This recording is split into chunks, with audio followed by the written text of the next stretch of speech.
Hello, everyone. My name's Robin Duncan of Glasgow 2024. I'm here today with Francesca Barbini as part of our Meet the Author strand, but today we're meeting the publisher as well as the author. Welcome, Francesca. How are you? Thank you very much. I am very well. Lost my voice, but other than that, I'm very well. Thank you very Possibly much. from all the cheering at the awards ceremony. There was a lot of cheering. Yesterday. Very happy. Very Yes, happy. very well deserved. We're here at FancyCon 2023, where Luna Press Publishing has just won the British Fancy Award for Best Independent Press, and very well deserved. And we'll perhaps touch upon that, but certainly more things publishing in our questions. But they are pro forma questions, they're fixed questions. There are 10 of them. Some of them are difficult, some of them are not. Okay. Maybe none of them are difficult. But so the first question is, where are you based? So Luna Press Publishing is based in Edinburgh, and we've been there since 2015. So we are a member of Publishing Scotland, which is the organising body of Scottish presses. So. Excellent. So in 2025, which will be World Fantasy, that's right. UK will be your 10th. Oh my God, yes. We need to do something special for we that. Need to, absolutely. We'll have to have a party or something. Oh, no. That's terrible. That's a terrible idea. Yeah. Excellent. Question two, and this question lands very differently for our Meet the Author strand as authors from the US and England and all over the place. But I asked the same question too, which is, what is your experience or impression of Scotland? Wow. Okay. So I was born in Rome, and so I grew up in Rome, in Italy, for all the way until the beginning of university. And then I moved here 25 years ago, roughly. And it's, I don't know, I guess I'm not quite Italian anymore. I'm not quite Scottish. I'm not entirely sure what I am. I live in a liminal space reserved for people who migrate, I guess. But I love Scotland. It's been so welcoming to me. And not just that, it has really allowed me to fulfill all my creative ideas from my initial young adult SF books, but also when I realized that I really wanted to work with, as a publisher in the genre community. And I don't know, there's something about Scotland that I feel like it has given me many more opportunities that I would have had had I stayed in Italy somehow. So 10 marks across the line, across the board. Excellent. Well, far be it from me to speak for all of Scotland, but any part of Scotland that I know is very glad that you're here. Thank you. Perhaps I could ask you to recommend Luna Press to us. So yes, so we at Luna Press, I think my first thing is the Luna family. Yeah, I am absolutely enamored with all my authors and artists, and that's why we call it the Luna family with the hashtag Luna Proud Parents. I am so in love with the talent that has come to us over the last 9 years, and they come from all over the world. So I think for me that inclusivity of people from all walks of life and from different, not just cultural background, but also from different language experience, for me is very important. And I guess maybe as an Italian writing in a different language, I also have a soft spot for that, the idea that English as a language to be seen as a bridge rather than the end of all, you know what I mean? Yes. So our website has a page called the Luna Family Around the World, and it really fills me with excitement to have all the different countries where our authors are from. So I think in that sense, what you will find in Luna Press is certainly that sense of not just family, but a really extended family, a global family, and I love that very much, and I think that is reflected in the books and the writings. I would say so. That you find, yes. certainly. Now, question 4. Mhm. This might be a more difficult question for you, I don't know, than it has been for some others, but what is your favourite flavour of ice cream? Oh, okay. In that case, I would have to say hazelnut. So in Italy, when you go to the ice cream parlor, you have generally 150 selection of all sorts. But hazelnut has always been my favorite, with full hazelnuts in it. That was going to be my supplemental question, was does it have to have... It does. It does have to Yeah, have the crunch. Absolutely. Excellent. I was very happy to adopt clotted cream on top from Britain. It's not Italian, but oh my God, at least once a year I have to indulge in a tub of clotted cream. Excellent. Excellent. Now, again, I'm thinking, I didn't think about this beforehand. I should have done it a bit in terms of adapting these questions from a publishing perspective. But so I'll have a go. Question 5 is usually who's your main character, but is there a character in one of your author's books that kind of stands out for you that you would highlight? I would say so. So when I started writing, I wrote this 6-book series called Tijaran Tales, and it's a young adult science fiction series at a point in time where the moon is a terraformed academy for young children, not just from Earth, but from the various colonies. And I suppose, in a nutshell, it's that sort of school idea, but where your X-Men meets Star Wars, in a school setting. There you go. And I wrote that. Now it's a long time ago, but so my core group of characters comes from many different places, but the main character was actually inspired by. Sorry, here I have to say that right. So the whole thing was inspired by Final Fantasy VIII. Right, and the main character in Final Fantasy VIII is Skull Lionheart, who I had a massive crush on when the game came out. And so my main character, Julius McCoy from Scotland, is actually in my mind an absolute copy of Squall, the way I envisioned him, etc. So for me, Julius, and in his discovery of going through his teenage years and all the challenges that you go through, as you grow into adulthood, has always been my, he always has a space in my heart, even now. So he's my man. Oh, sorry, Rob. Sorry, Rob. I said it in my I'm sure he won't see that bit.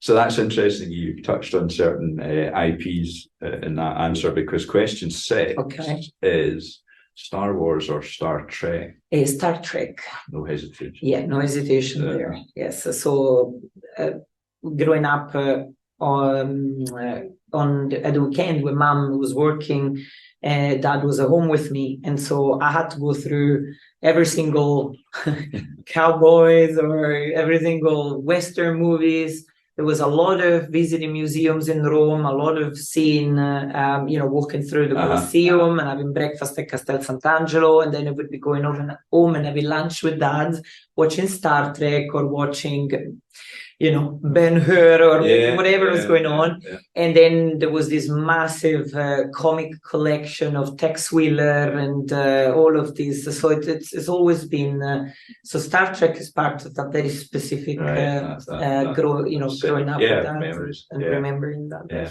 Excellent.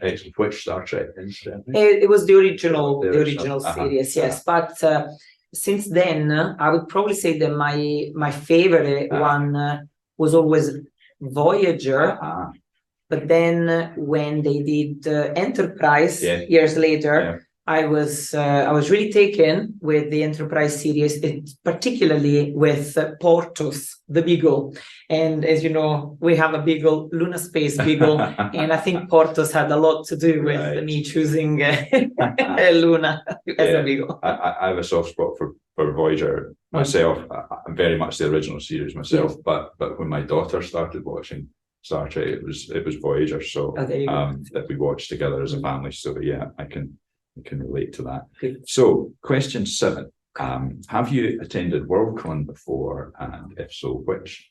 So my very first Worldcon was London, London 3, and I had a big table with maybe 4 books on it. And we were very little, very small, and so that was my first experience. And they had a village in one of the section, and people were moving from tent to tent to visit in the various party. I was also there with the Tolkien Society, and we basically had I don't know how many crates of mead of different variety, and the queue for that mead was so long. So it really and there was a TARDIS in the middle of the whole floor, and and it was so beautiful. There was that beautiful masquerades, and it really opened my eyes to a whole new world that I never knew existed. Yes. So very excited. Excellent. I'm somewhat similar. Dublin was my first convention of any kind, and I was just blown away. It's such an amazing experience. So come to Glasgow. Come to Glasgow. 2024. Absolutely. Yes, it really is. Kind of transformative, I think, if you're a creator. Definitely. Yes. It's also because at Worldcon level, you get to meet not just the British fandom and writers and artists, but also the world community, and the amount of people I have met and networked with because of Glasgow. Because Glasgow is in our mind and heart, as you can tell.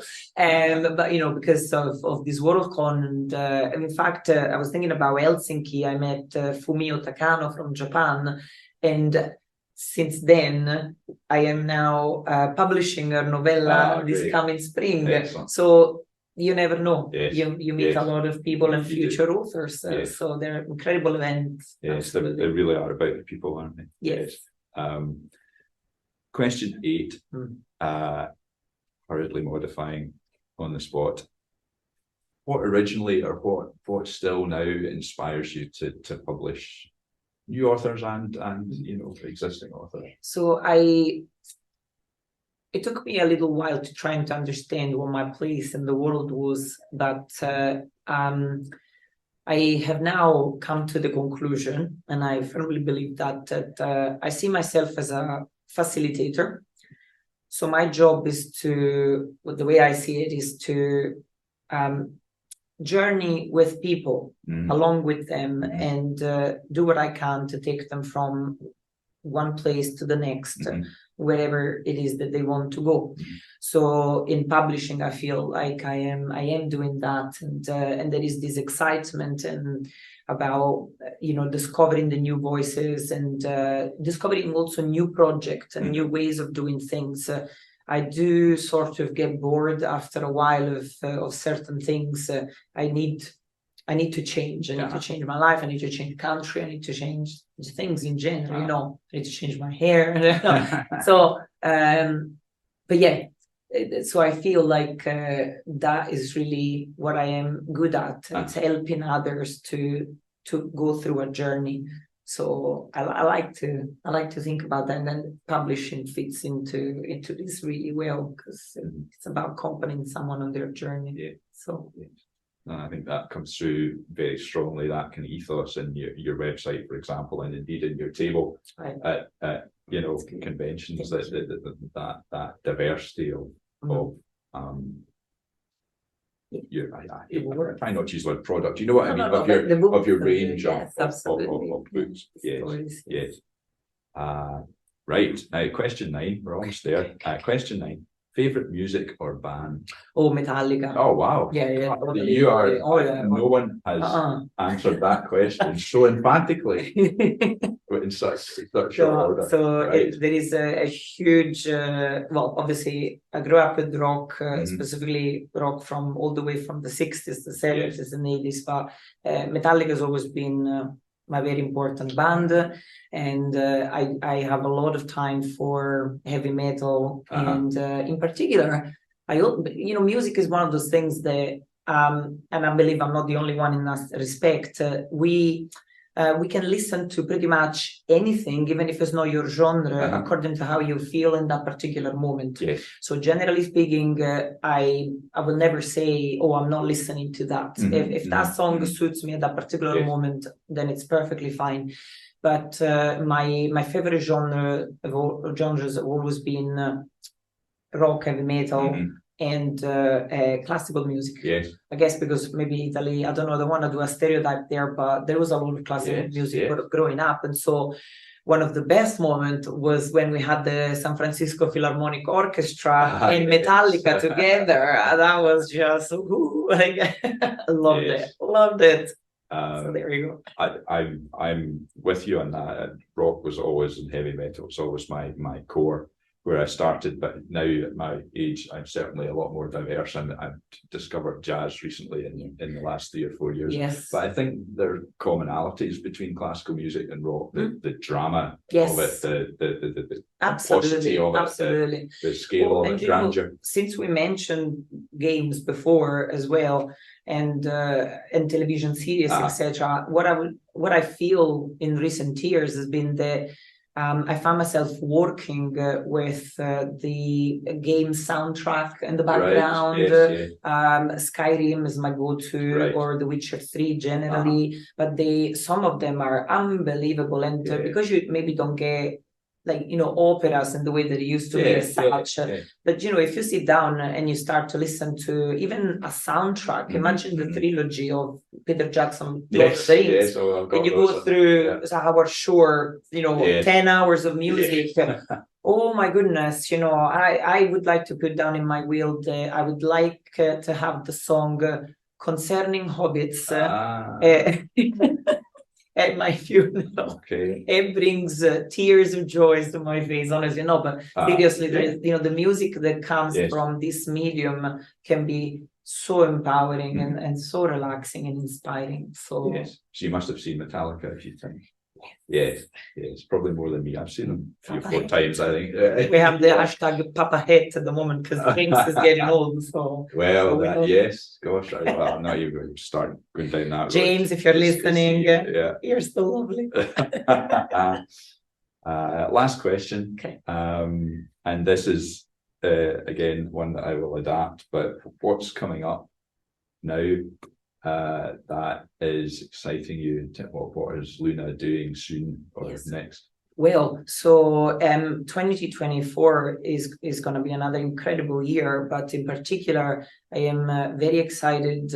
Obviously, in this respect, as you know, as a small press, every book means something because we're smaller, so all the projects we take really come from here. I always say that Luna Press, I publish by heart. That's my criteria for choosing the book.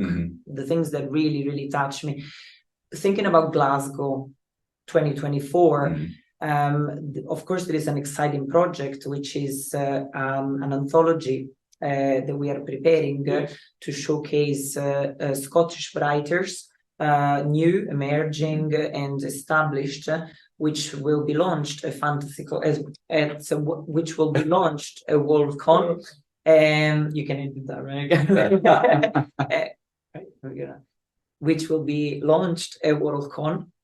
And it's going to really be a beautiful project to show the whole world how thriving our community is. And at the same time, we will also have projects to reflect historical moment. We have the anthology based on the novel We by Jenny, and that obviously it's an important one because it's the 100th anniversary of essentially the birth of dystopian, and in a very political context that actually has a relevance today. And the profit of the anthology are going to the Ukrainian charities as well. So as well as this, we have authors that are gonna be published this year with us, which are from Mexico. This is sustainability in SFF.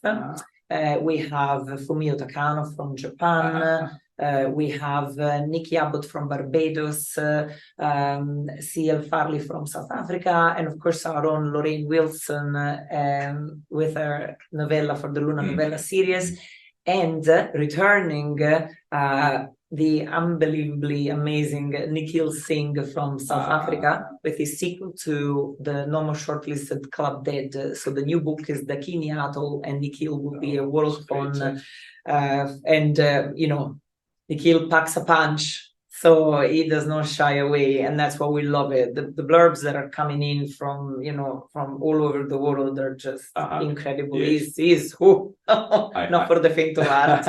I haven't read the book. I have the first novel. I haven't read it yet, but that's exciting. So very exciting, and there will be, of course, a lot of more things for Accademia Lunare, not just the sustainability book, but also we will have our usual call for papers and proceedings, which we do every year as well, because we love Accademia Lunare. We love the non-fiction in SFF. That's what Luna Press is also very strong on. So there you go. And it often doesn't get as much attention, of course, as the fiction. So that's good to hear. Definitely. Francesca, it's been a great pleasure to speak to you, the award-winning proprietor of Luna Press Publishing here at FancyCon 2023. But enough about FancyCon, because it's Sunday, we're almost finished here. Come to Glasgow in 2024 and meet more amazing people than you could possibly imagine. Absolutely. Thank you for watching. Thank you for having me. And there we go. Thank you. Find more Meet the Author interviews on our YouTube channel, along with Indie Author Reading Library performances and recordings of previous panels. Hit subscribe to get notifications for every new video. Find us at glasgow2024.org and as Glasgow in 2024 on Facebook, Twitter and Instagram. Check out our cool merch on redbubble.com/people/Glasgow2024/shop. And consider joining by emailing volunteers at glasgow2024.org.